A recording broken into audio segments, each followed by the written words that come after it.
എനിക്കിപ്പോൾ ഇതിൽ കള്ളം പറയേണ്ട ആവശ്യമില്ല. എന്നോട് പുള്ളി പറഞ്ഞ കാര്യമാണ് അത്.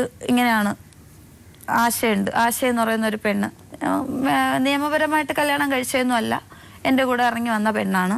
അതിലൊരു ആൺകുട്ടിയുണ്ട്. അവൾ ആദ്യം സ്നേഹിച്ചിരുന്നത് പുള്ളി വൈശാഖിൻ്റെ ബ്രദറിനെയാണ് സ്നേഹിച്ചിരുന്നിട്ട് ആ ബ്രദർ ഗൾഫിൽ പോയപ്പോഴത്തേനും അവർ തമ്മിൽ കോണ്ടാക്റ്റ് ഇല്ലാതായപ്പോൾ അതിൻ്റെ പേര് ചോദിച്ച് ഇവളുടെ അടുത്ത് വരാൻ തുടങ്ങി, ഇയാളുടെ അടുത്ത് വൈശാഖിനോട് വരാൻ തുടങ്ങി. വൈശാഖിൻ്റെ അടുത്ത് വന്ന് ഇച്ചാനും ഇവളും സംസാരിച്ച് ഇവർ നല്ല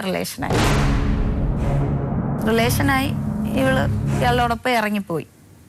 ഡിഗ്രിക്ക് എങ്ങാണ്ടോ പഠിച്ചുകൊണ്ടിരുന്ന പെണ്ണ ഇറങ്ങിപ്പോയി.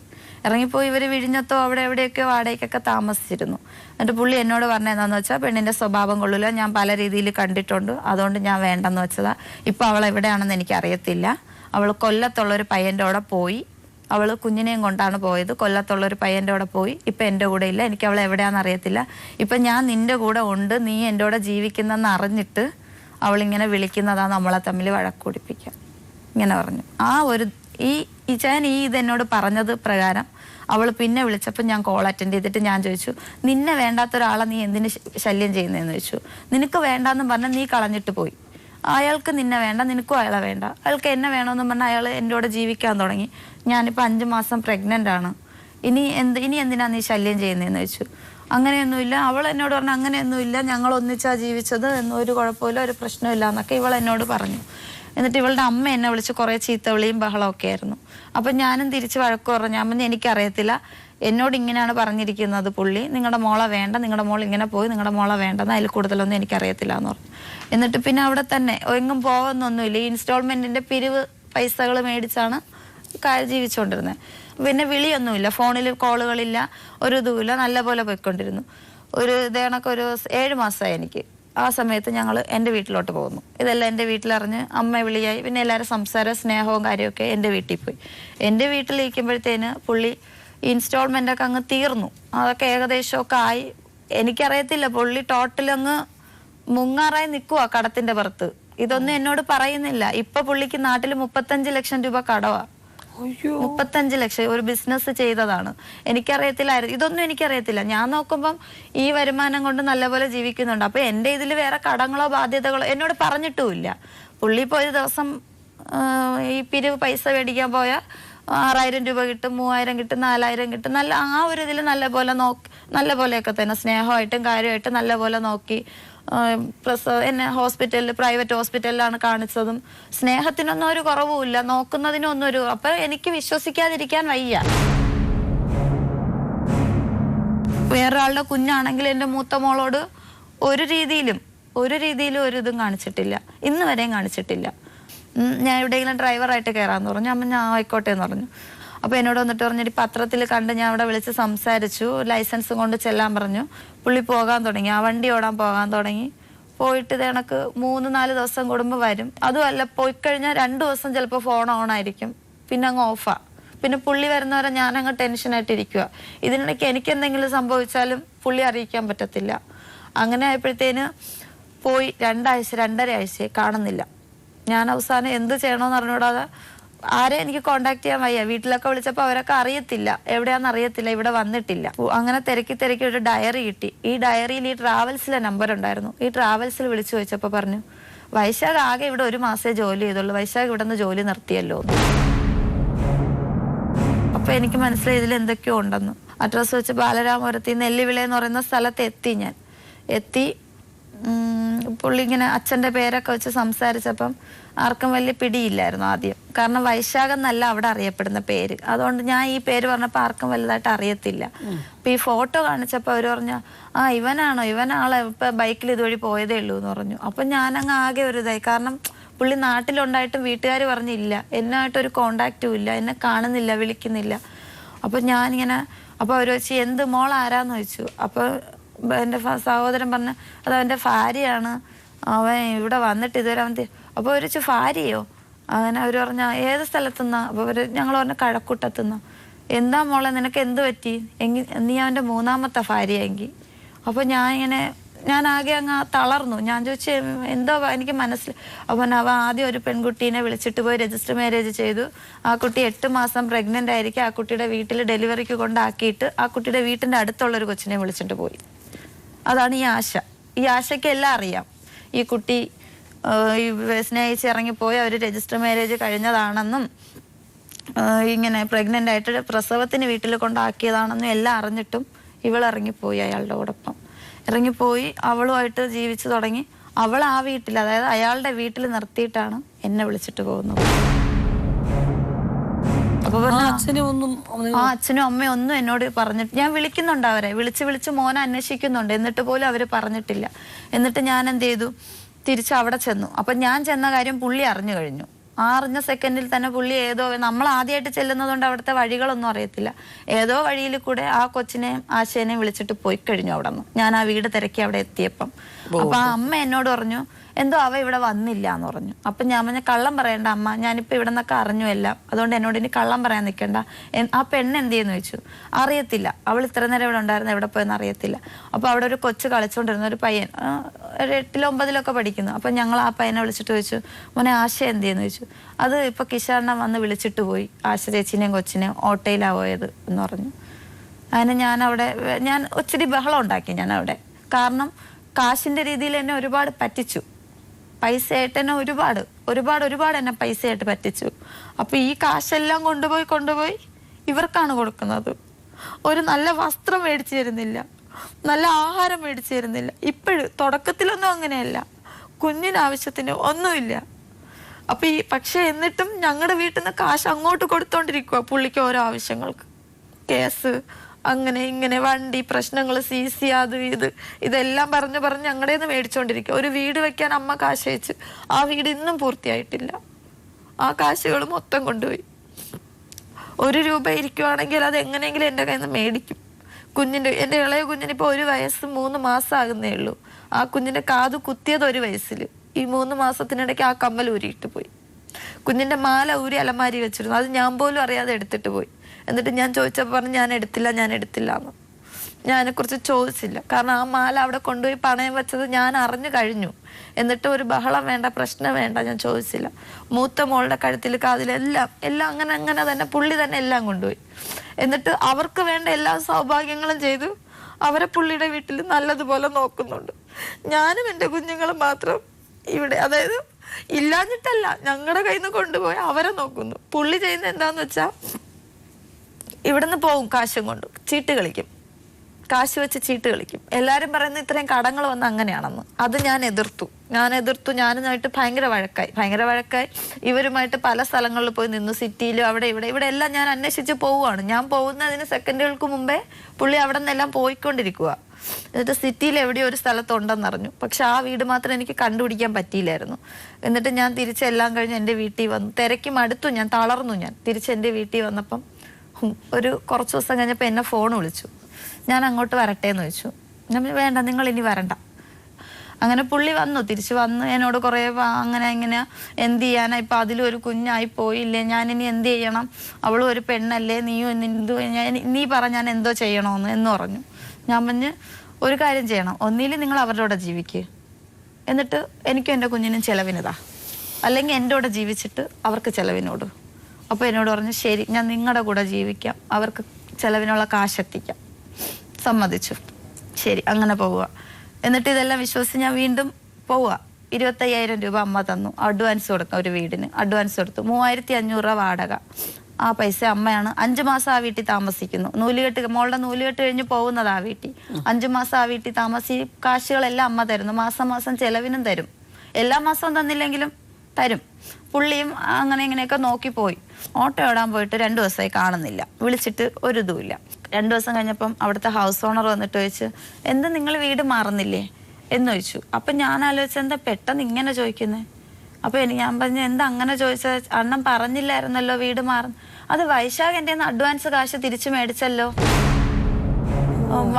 ഈ ഒരാഴ്ചക്കുള്ളിൽ മാറിത്തരാമെന്നും പറഞ്ഞല്ലോ എന്ന് പറഞ്ഞു.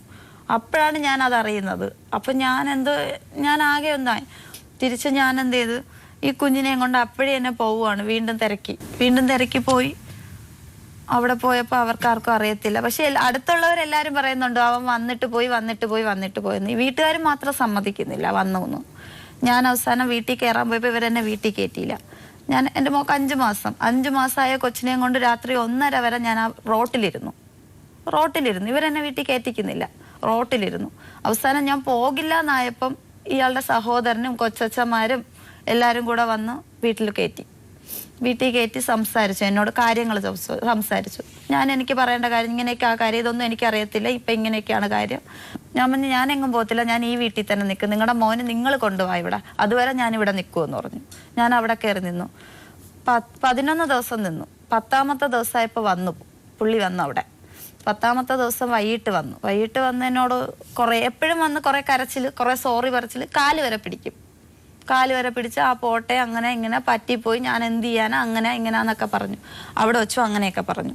ഞാൻ പറഞ്ഞു ശരി, നിങ്ങൾ ഇന്നിവിടെ നിന്നോ അവരുടെ വീട്ടിൽ. ഞാൻ ഇന്നിവിടെ നിന്നിട്ട് നാളെ നിങ്ങൾ പോയി ആശേനെയും കുഞ്ഞിനെയും വിളിച്ചിട്ട് വരാൻ പറഞ്ഞു. ആശേനെ ഒരു മോനുണ്ട്, ഇപ്പം മോന് 4 വയസ്സായി കഴിഞ്ഞ മാസം. ഞാൻ പറഞ്ഞു ആശേനെയും മോനെയും വിളിച്ചിട്ട് വരാൻ പറഞ്ഞു. പുള്ളി പിറ്റേന്ന് പോയി അവരെ വിളിച്ചിട്ട് വന്നു. അന്നാണ് ഞങ്ങൾ തമ്മിൽ പരസ്പരം കാണുന്നത്. അങ്ങനെ സംസാരിച്ചു. ഞാൻ പറഞ്ഞു ഇതൊന്നും എനിക്കറിയത്തില്ലായിരുന്നു, എനിക്കിപ്പോൾ ഇങ്ങനെയൊക്കെ സംഭവിച്ചു, ഞാൻ എന്ത് ചെയ്യണം? അപ്പോൾ ആശ പറഞ്ഞു എനിക്കതൊന്നും അറിയത്തില്ല, എനിക്ക് ജീവിച്ചേ പറ്റത്തുള്ളൂ, ഞാൻ പുള്ളിയുടെ കൂടെ ജീവിക്കത്തുള്ളൂ എന്ന് പറഞ്ഞു. അപ്പം ഞാൻ പറഞ്ഞു ഇപ്പം എങ്ങനെ നോക്കിയാൽ എനിക്കും അതാ പറയാനുള്ളത് എന്ന് പറഞ്ഞു. അപ്പം പുള്ളി പറഞ്ഞു ഞാൻ രണ്ടുപേരെ നോക്കിക്കോളാം. അങ്ങനെ അവിടെ നിന്ന് ഇച്ചിരി വഴക്കൊക്കെ. ഞാൻ പറഞ്ഞു വേണ്ട, എനിക്ക് നിങ്ങളെ വേണ്ട എന്ന് പറഞ്ഞു. നിങ്ങൾ അവരുടെ കൂടെ ജീവിച്ചോ, നിങ്ങൾ എന്നെ വീണ്ടും പറഞ്ഞ് പറ്റിക്കുക, നിങ്ങൾ ഇവരുടെ കൂടെ ജീവിച്ചോ, ഞാൻ പോവുകയാണെന്ന് പറഞ്ഞ് ഞാൻ അവരുടെ വീട്ടിൽ നിന്ന് ഇറങ്ങി. 2 പിള്ളേരും ഉണ്ടായിരുന്നു.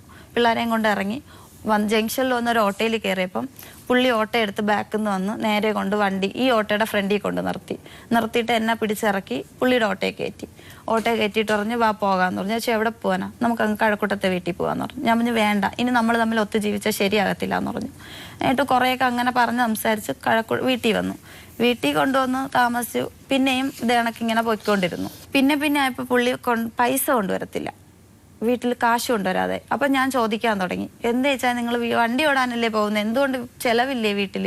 അപ്പോൾ ഉടനെ പറയാൻ തുടങ്ങി വണ്ടി റിപ്പയർ, വണ്ടി അങ്ങനെ വണ്ടി ഇങ്ങനെ, ഞാൻ പൈസ കൊടുക്കേണ്ട ഒരു പയ്യനെ കണ്ടപ്പോൾ ആ പൈസ അങ്ങനെ കൊടുത്തു, ഇങ്ങനെ. അപ്പോൾ വീട്ടിൽ വഴക്കാകാൻ തുടങ്ങി. എന്നെ അതുവരെ എന്നെ അടിച്ചിട്ടൊന്നുമില്ലായിരുന്നു. ഇനിയിപ്പോൾ എൻ്റെ കയ്യിൽ നിന്ന് വാങ്ങിക്കാവുന്നിടത്തോളം കാശ് എൻ്റെ വീട്ടുകാർ തന്നു കഴിഞ്ഞു നിങ്ങൾക്ക്.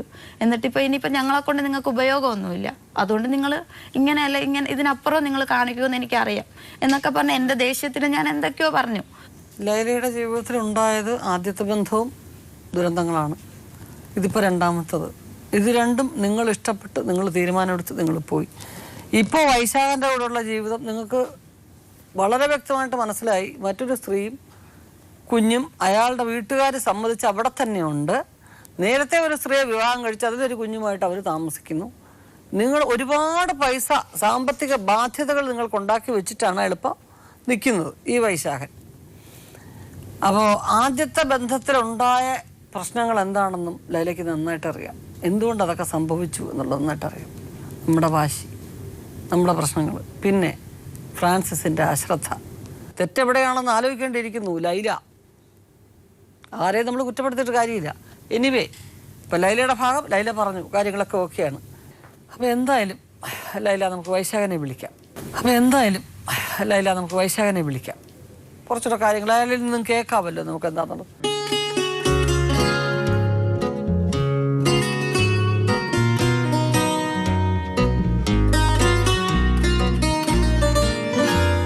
മുപ്പത് വയസ്സേയുള്ളൂ ഈ യുവാവിന്. പക്ഷേ ഈ ചെറിയ പ്രായത്തിനിടയിൽ തന്നെ 3 സ്ത്രീകളെ സ്വന്തം ജീവിതത്തിലേക്ക് ക്ഷണിച്ചു ഇയാൾ. ആ 3 ബന്ധങ്ങളിലും 3 കുഞ്ഞുങ്ങൾ.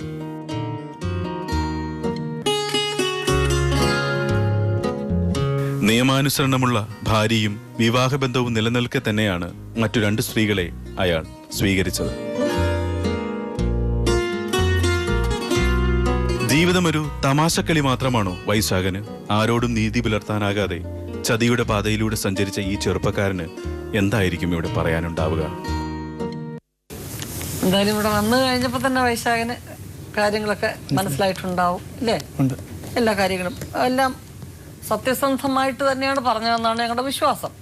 നിങ്ങളുള്ള വിവാഹവും നിങ്ങൾ അങ്ങനെ പോകാനുണ്ടായ സാഹചര്യം, ഇൻസ്റ്റാൾമെന്റിൽ പണം കളക്ട് ചെയ്യാൻ വരുന്ന ഒരാളായിരുന്നു വൈശാഖൻ. അപ്പോൾ ആ കുട്ടി ഒരു ജീവിതം കഴിഞ്ഞ് വളരെ പ്രശ്നത്തിൽ നിൽക്കുന്നൊരു സമയത്തായിരുന്നു അത്. നിങ്ങൾ പരസ്പരം നല്ല സുഹൃത്തുക്കളായിട്ട് സംസാരിച്ചു. ആ കുറേ കാര്യങ്ങൾ അങ്ങോട്ടും ഇങ്ങോട്ടും കമ്മ്യൂണിക്കേറ്റ് ചെയ്തിട്ട് ഒരു സുപ്രഭാതത്തിൽ നിങ്ങളുടെ കൂടെ ഒന്നിച്ച് ജീവിക്കാമെന്നും പറഞ്ഞ ആ കുട്ടി ഇറങ്ങി പുറപ്പെട്ടു. അങ്ങനെ വന്നതല്ല എൻ്റെ കൂടെ. അങ്ങനെ വന്നതല്ല. ആ വീട്ടിൽ സഹോദരിയുമായിട്ട് എന്തോ പ്രശ്നമുണ്ട്, കുറച്ച് ദിവസം ഒന്ന് മാറി നിൽക്കണം, അവിടെ റൂമിൽ സൗകര്യം ഉണ്ടോ എന്ന് ചോദിച്ചു. അപ്പോൾ ഞാൻ പറഞ്ഞു ഞാനൊഴികെ എൻ്റെ കൂടെ 2 പയ്യന്മാർ വേറെ ഉണ്ട്. അങ്ങനെ അവിടെ അത് ബുദ്ധിമുട്ടില്ല എനിക്ക് വരാൻ പറയുന്നത്. ഞാൻ ആണുങ്ങളെ മാത്രം താമസിക്കുന്ന ഇവിടെ ആയിരുന്നു. അപ്പം ഒരു ശനിയാഴ്ച ദിവസമാണ് വന്നത്. ശനിയാഴ്ച ദിവസം എന്ന് പറയുമ്പോൾ വൈകുന്നേരം കളക്ഷൻ എല്ലാം കഴിഞ്ഞ് കഴിഞ്ഞാൽ ഞാൻ ഉൾപ്പെടെ നമ്മൾ 3 പേരുടെയും വീട്ടിലായിട്ട് അങ്ങ് പോകും. എൻ്റെ സ്ഥലം ബാലരാമപുരമാണ്. അതിൽ നിന്ന് കൂടെ നിന്ന് ഒരു പയ്യൻ ബാലരാമത്തുള്ള, ഒരു പയ്യൻ കുറ്റിച്ചെലവ് എന്ന സ്ഥലത്തുള്ളതാണ്. അപ്പം നമ്മൾ ബൈക്കിലെല്ലാം വീട്ടിലുള്ള പോകും ആഴ്ച വരും. അപ്പോൾ ഇങ്ങനെ ഈ ശനിയാഴ്ച ദിവസം ഒരു 4 മണി അടുപ്പിച്ചാകുമ്പോഴാണ് എന്നെ ഇങ്ങനെ ഫോൺ ചെയ്തിട്ട് ഇതേപോലെ പ്രശ്നമാണെന്ന് പറഞ്ഞ് വരുന്നത്. ഇത് സ്ഥിരമായിട്ട് ഇങ്ങനെ ഒരു പ്രശ്നം ഉണ്ടാക്കി പല ഹോസ്റ്റലിലും പോയി നിൽക്കുന്ന കൂട്ടത്തിലുള്ളായിരുന്നു. അത് അവിടെ അന്വേഷിച്ച് നോക്കിയാറിയാം ഞാൻ അങ്ങനെ വീട് വിട്ട് വേറെ എവിടെയെങ്കിലും പോയി നിന്നോ.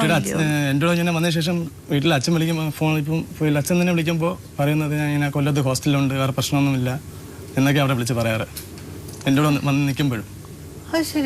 ഞാൻ അങ്ങനെ നിന്നിട്ടില്ല. അത് അന്വേഷിച്ച് നോക്കിയാൽ വീട് വിട്ട് വേറെ എങ്ങും പോയി നിന്നിട്ടില്ല.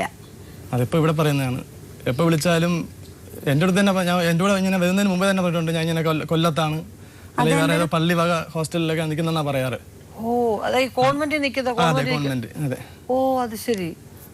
ചുമ്മാ പറയുന്നത്. ഞാൻ അങ്ങനെ ഒന്നും പറഞ്ഞിട്ടില്ല.